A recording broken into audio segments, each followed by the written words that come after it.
Now, the recent budget impasse has sparked concerns about the stability of the government of national unity. And the question is, are these difficulties a sign of more significant challenges ahead, potentially leading to the collapse of the GNU?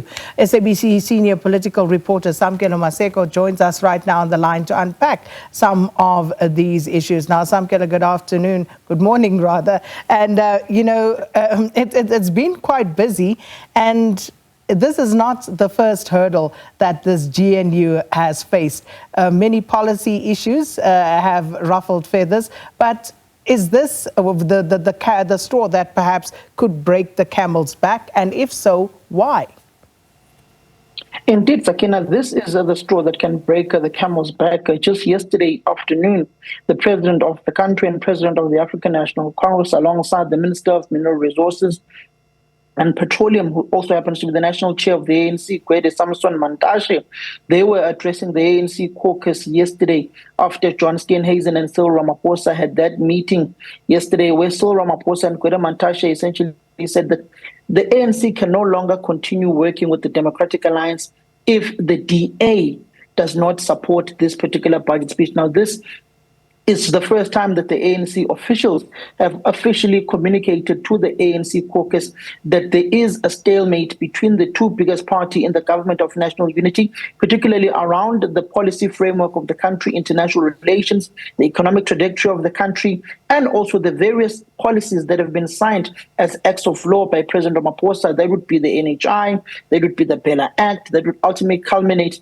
in the Expropriation Act, where the DA has not won any single battle on a policy framework and economic trajectory for the country in this particular government of national unity. So yesterday evening, the president of the African National Congress, the national chair of the ANC, Gwede Samson Mantashe, addressed the caucus of the ANC, and Cyril Ramaphosa himself said they could no longer continue working with the Democratic Alliance, albeit the DA does not support this particular budget that is going to be voted upon in the National Assembly today.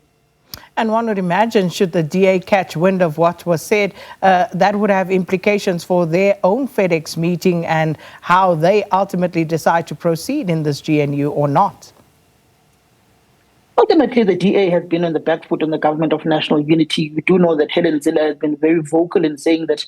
She even quoted at some point and said that, I wonder how the ANC will pass the budget with all of these laws that they are signing, particularly when it comes to the Bella Act, to the NHI, to the Expropriation Act, the most sticky issue being the Bella Act, and also the Expropriation Act that President Ramaphosa enacted as laws within the country. Helen Zille had harsh comments, particularly that, and said that she wonders how the ANC will pass the budget as it is moving and not consulting thoroughly other GNU partners, and in particular, the Democratic Alliance. So the DA in itself ultimately knows, with the negotiations that have been taking place to the DA's own negotiating team and the ANC's negotiating led by their chief whip, Senetuli, they have not been able to find consensus. For instance, yesterday, I spoke to one of the officials of the African National Congress, and they said that in Guni, that Angege Silawule John Steenhuisen, basically loosely translated, that will not be led by John Steenhuisen in this government of national unity. This budget will pass.